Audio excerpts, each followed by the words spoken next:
Somnifère, le podcast.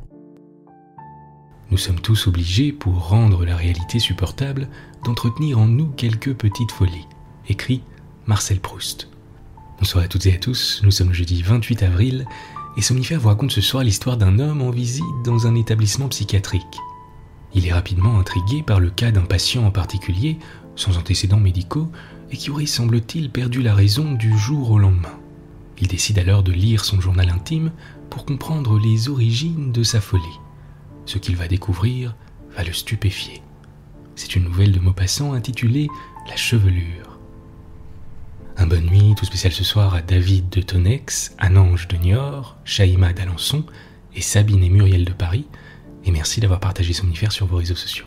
Plus d'infos en description de cet épisode. Je vous souhaite une excellente nuit et maintenant place à notre séance de relaxation. La séance de relaxation. On va refermer ce mois d'avril avec un petit exercice de respiration ventrale. Mettez-vous à l'aise et si ce n'est déjà fait, fermez les yeux.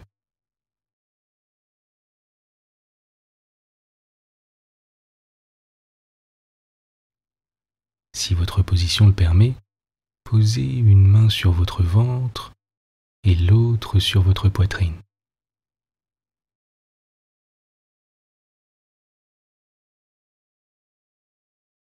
Et dans un premier temps, respirez simplement à votre rythme, naturellement, sans effort.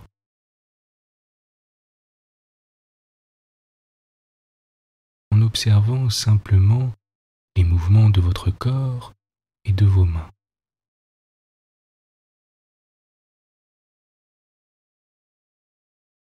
À l'inspire et à l'expire.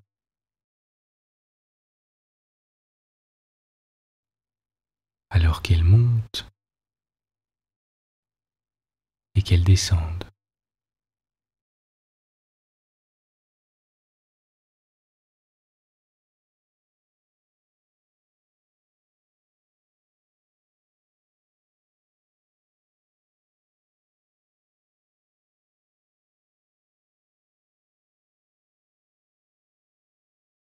Imaginez à présent votre ventre comme un ballon de baudruche. Gonflez ce ballon un maximum à l'inspire et laissez-le se dégonfler complètement à l'expire.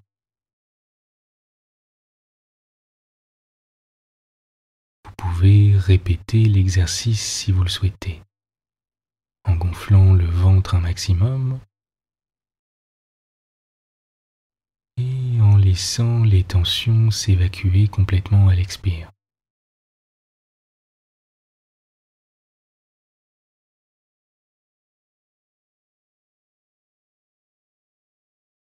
Continuez de respirer par le ventre, à votre rythme. Tranquillement.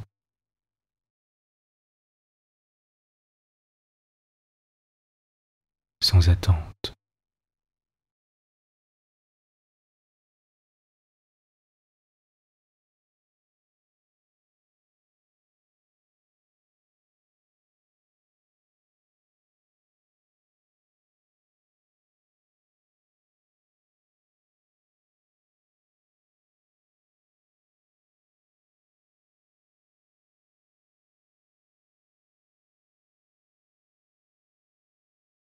Observez à présent plus en détail le contact de votre main avec votre ventre.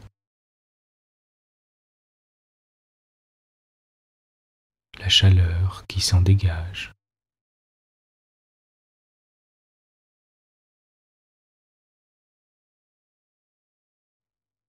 Les mouvements qui vous bercent.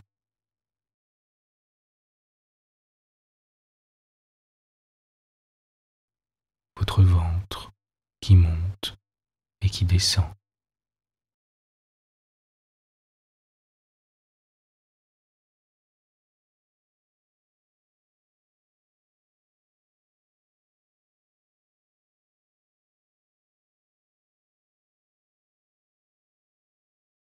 Imaginez qu'à chaque expire, les tensions continuent de s'évacuer un peu plus.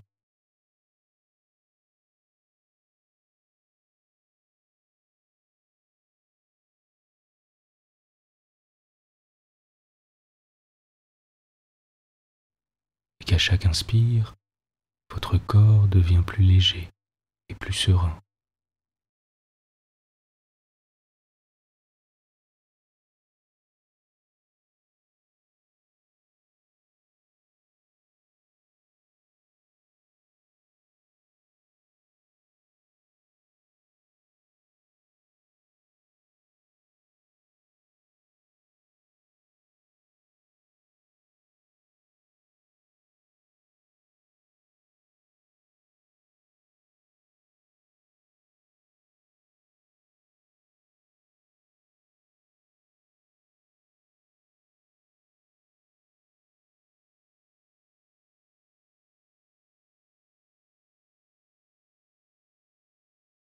Pendant la prochaine minute, concentrez simplement votre attention sur votre respiration.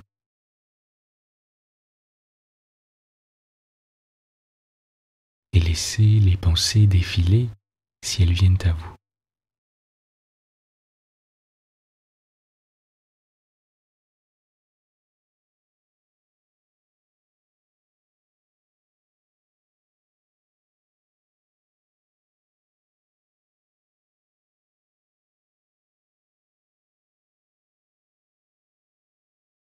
Un peu comme si vous étiez la montagne et que les pensées étaient les nuages.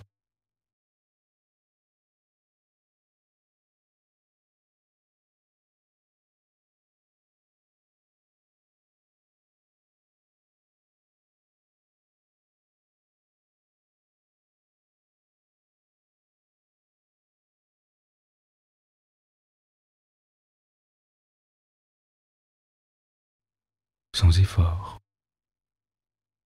sans attente.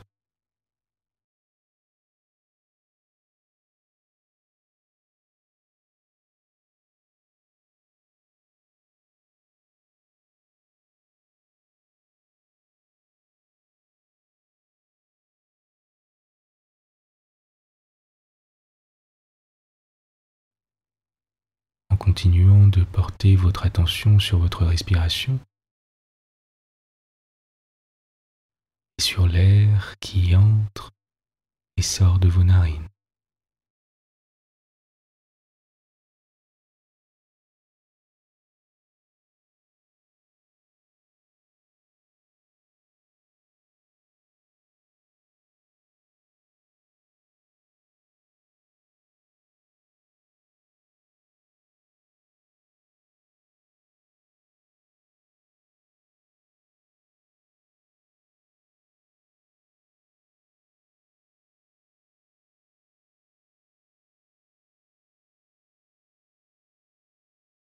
Vous êtes calme et détendu. L'histoire du soir. Maupassant, la chevelure. Les murs de la cellule étaient nus, peints à la chaux. Une fenêtre étroite et grillée, percée très haut de façon qu'on ne pût pas y atteindre, éclairait cette petite pièce claire et sinistre. Et le fou, assis sur une chaise de paille, nous regardait d'un œil fixe, vague et hanté. Il était fort maigre, avec des joues creuses et des cheveux presque blancs qu'on devinait blanchis en quelques mois. Ses vêtements semblaient trop larges pour ses membres secs, pour sa poitrine rétrécie, pour son ventre creux. On sentait cet homme ravagé, rongé par la pensée, par une pensée, comme un fruit par un ver. Sa folie, son idée était là, dans cette tête, obstinée, harcelante, dévorante. Elle mangeait le corps peu à peu. Elle, l'invisible, l'impalpable, l'insaisissable, l'immatérielle idée minait la chair, buvait le sang, éteignait la vie. Quel mystère que cet homme tué par un songe. Il faisait peine, peur et pitié, se posséder. Quel rêve étrange, épouvantable et mortel, habitait dans ce front qu'il plissait de rides profondes, sans cesse remuantes. Le médecin me dit « Il a de terribles accès de fureur. C'est un des déments les plus singuliers que j'ai vus. Il est atteint de folie érotique et macabre. C'est une sorte de nécrophile. Il a d'ailleurs écrit son journal qui nous montre le plus clairement du monde la maladie de son esprit. Sa folie y est pour ainsi dire palpable. Si cela vous intéresse, vous pouvez parcourir ce document. » Je suivis le docteur dans son cabinet et il me remit le journal de ce misérable homme. « Lisez, dit-il, et vous me direz votre avis. » Voici ce que contenait ce cahier. Jusqu'à l'âge de 32 ans, je vécus tranquille, sans amour. La vie m'apparaissait très simple, très bonne et très facile. J'étais riche. J'avais du goût pour tant de choses que je ne pouvais éprouver de passion pour rien. Je me réveillais heureux chaque jour pour faire des choses qui me plaisaient et je me couchais satisfait avec l'espérance paisible du lendemain et de l'avenir sans souci. J'avais eu quelques maîtresses sans avoir jamais senti mon cœur affolé par le désir ou mon âme meurtrie d'amour après la possession. C'est bon de vivre ainsi. C'est meilleur d'aimer, mais terrible. Encore, ceux qui aiment comme tout le monde doivent-ils éprouver un ardent bonheur, moindre que le mien peut-être, car l'amour est venu me trouver d'une incroyable manière. Étant riche, je recherchais les meubles anciens et les vieux objets. Et souvent je pensais aux mains inconnues qui avaient palpé ces choses, aux yeux qui les avaient admirées, au cœur qui les avait aimées, car on aime les choses. Je restais souvent pendant des heures et des heures à regarder une petite montre du siècle dernier. Elle était si mignonne, si jolie, avec son émail et son or ciselé. Puis elle marchait encore comme au jour où une femme l'avait achetée dans le ravissement de posséder ce fin bijou. Elle n'avait point cessé de palpiter, de vivre sa vie de mécanique, et elle continuait toujours son tic-tac régulier depuis un siècle passé. Qui donc l'avait portée la première sur son sein dans la tiédeur des étoffes, le cœur de la montre battant contre le cœur de la femme? Quelle main l'avait tenue au bout de ses doigts un peu chauds, l'avait tournée, retournée, puis avait essuyé les bergers de porcelaine, ternis une seconde par la moiteur de la peau? Quels yeux avaient épié sur ce cadran fleuri l'heure attendue, l'heure chérie, l'heure divine? Comme j'aurais voulu la connaître, la voir, la femme qui avait choisi cet objet exquis et rare. Je suis possédé par le désir des femmes d'autrefois. J'aime de loin toutes celles qui ont aimé. L'histoire des tendresses passées m'emplit le cœur de regrets.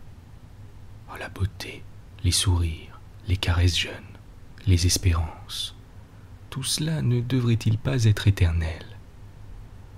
Comme j'ai pleuré pendant des nuits entières sur les pauvres femmes de jadis, si belles, si tendres, si douces, dont les bras se sont ouverts pour le baiser, et qui sont mortes. Le baiser est immortel, lui. Il va de lèvre en lèvre, de siècle en siècle, d'âge en âge. Les hommes le recueillent, le donnent et meurent. Le passé m'attire, le présent m'effraie parce que l'avenir, c'est la mort. Je regrette tout ce qui s'est fait, je pleure tous ceux qui ont vécu, je voudrais arrêter le temps, arrêter l'heure. Mais elle va, elle passe, elle me prend de seconde en seconde un peu de moi pour le néant de demain. Et je ne revivrai jamais. Adieu celle d'hier, je vous aime. Mais je ne suis pas à plaindre. Je l'ai trouvée, moi, celle que j'attendais. Et j'ai goûté par elle d'incroyables plaisirs. Je rôdais dans Paris par un matin de soleil, l'âme en fête, le pied joyeux, regardant les boutiques avec cet intérêt vague du flâneur. Tout à coup, j'aperçus chez un marchand d'antiquités un meuble italien du XVIIe siècle. Il était fort beau, fort rare. Je l'attribuais à un artiste vénitien du nom de Vitelli, qui fut célèbre à cette époque. Puis je passais. Pourquoi le souvenir de ce meuble me poursuivit-il avec tant de force que je revins sur mes pas? Je m'arrêtai de nouveau devant le magasin pour le revoir, et je sentis qu'il me tentait. Quelle singulière chose que la tentation. On regarde un objet, et peu à peu il vous séduit, vous trouble, vous envahit comme ferait un visage de femme. Son charme entre en vous, charme étrange qui vient de sa forme, de sa couleur, de sa physionomie de chose, et on l'aime déjà, on le désire, on le veut. Un besoin de possession vous gagne, besoin doux d'abord, comme timide, mais qui s'accroît, devient violent, irrésistible. Et les marchands semblent deviner à la flamme du regard l'envie secrète et grandissante. J'achetai ce meuble et je le fis porter chez moi tout de suite. Je le plaçai dans ma chambre. Oh, je plains ceux qui ne connaissent pas cette lune de miel du collectionneur avec le bibelot qu'il vient d'acheter. On le caresse de l'œil et de la main comme s'il était de chair. On revient à tout moment près de lui, on y pense toujours, où qu'on aille, quoi qu'on fasse. Son souvenir aimé vous suit dans la rue, dans le monde, partout. Et quand on rentre chez soi, avant même d'avoir ôté ses gants et son chapeau, on va le contempler avec une tendresse d'amant. Vraiment, pendant 8 jours, j'adorais ce meuble. J'ouvrais à chaque instant ses portes, ses tiroirs. Je le maniais avec ravissement, goûtant toutes les joies intimes de la possession.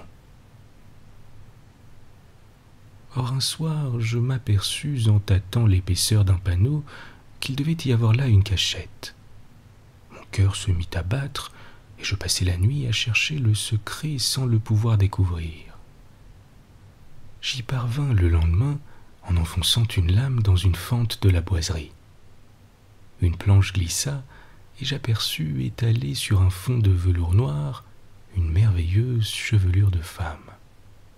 Oui, une chevelure, une énorme natte de cheveux blonds, presque roux, qui avait dû être coupée contre la peau et liée par une corde d'or.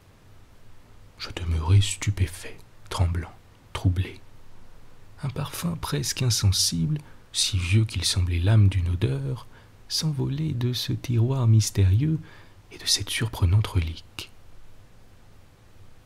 Je la pris doucement, presque religieusement, et je la tirai de sa cachette. Aussitôt elle se déroula, répandant son flanc doré qui tomba jusqu'à terre, épais et léger, souple et brillant comme la queue en feu d'une comète. Une émotion étrange me saisit. Qu'était-ce que cela? Quand? Comment? Pourquoi ces cheveux avaient-ils été enfermés dans ce meuble? Quelle aventure, quel drame cachait ce souvenir? Qui les avait coupés? Un amant? Un jour d'adieu? Un mari un jour de vengeance? Ou bien celle qui les avait portés sur son front un jour de désespoir? Elle me coulait sur les doigts, me chatouillait la peau d'une caresse singulière. Je me sentais attendri, comme si j'allais pleurer.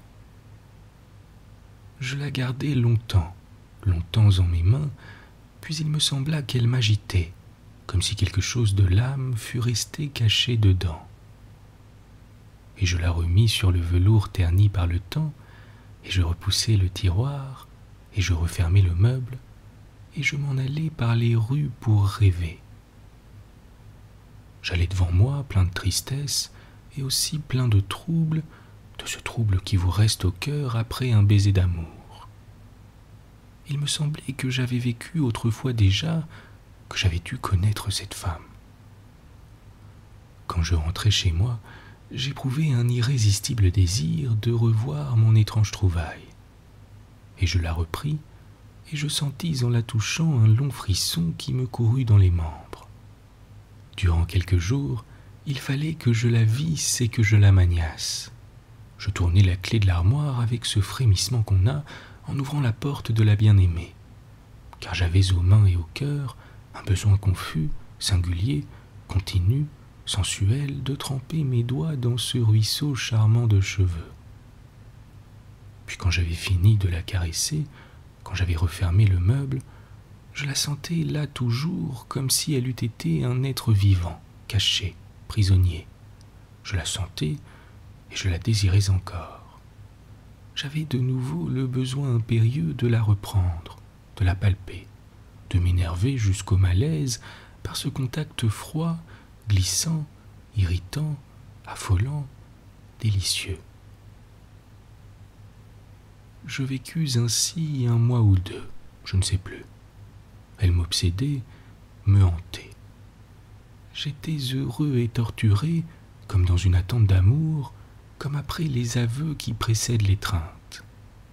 Je l'enroulais autour de mon visage, je la buvais, je noyais mes yeux dans son onde dorée afin de voir le jour blond à travers.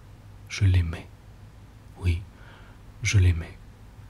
Je ne pouvais plus me passer d'elle, ni rester 1 heure sans la revoir. Et j'attendais. Quoi ? Je ne le savais pas. Elle.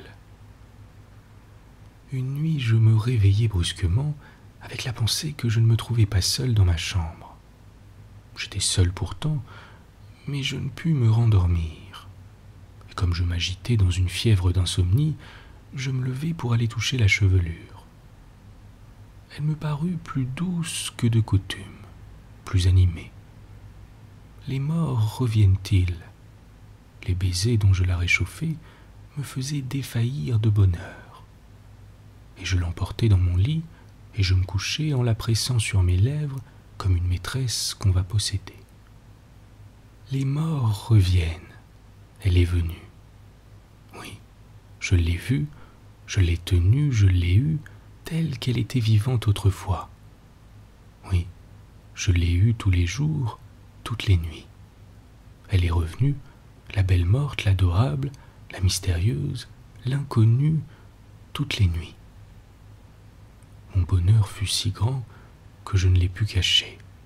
J'éprouvai près d'elle un ravissement surhumain, la joie profonde, inexplicable, de posséder l'insaisissable, l'invisible. Nul amant ne goûta des jouissances plus ardentes, plus terribles. Je n'ai point su cacher mon bonheur. Je l'aimais si fort que je n'ai plus voulu la quitter. Je l'ai emportée avec moi toujours, partout. Je l'ai promenée par la ville comme ma femme, et conduite au théâtre en des loges grillées comme ma maîtresse. Mais on l'a vue. On a deviné, on me l'a prise. Et on m'a jeté dans une prison comme un malfaiteur. On l'a prise. Oh misère. Le manuscrit s'arrêtait là. Et soudain, comme je relevai sur le médecin des yeux effarés, un cri épouvantable, un hurlement de fureur impuissante et de désir exaspéré s'éleva dans l'asile. « Écoutez-le, dit le docteur. Il faut doucher 5 fois par jour ce fou obscène. Il n'y a pas que le sergent Bertrand qui ait aimé les mortes. » Je balbutiai, ému d'étonnement, d'horreur et de pitié. Mais cette chevelure existe-t-elle réellement ? Le médecin se leva, ouvrit une armoire pleine de fioles et d'instruments, et il me jeta à travers son cabinet une longue fusée de cheveux blonds qui vola vers moi comme un oiseau d'or. Je frémis en sentant sur mes mains son toucher caressant et léger. Et je restai le cœur battant de dégoût et d'envie, de dégoût comme au contact des objets traînés dans les crimes, d'envie comme devant la tentation d'une chose infâme et mystérieuse. Le médecin reprit en haussant les épaules. L'esprit de l'homme est capable de tout. Bonne nuit. Bonne nuit.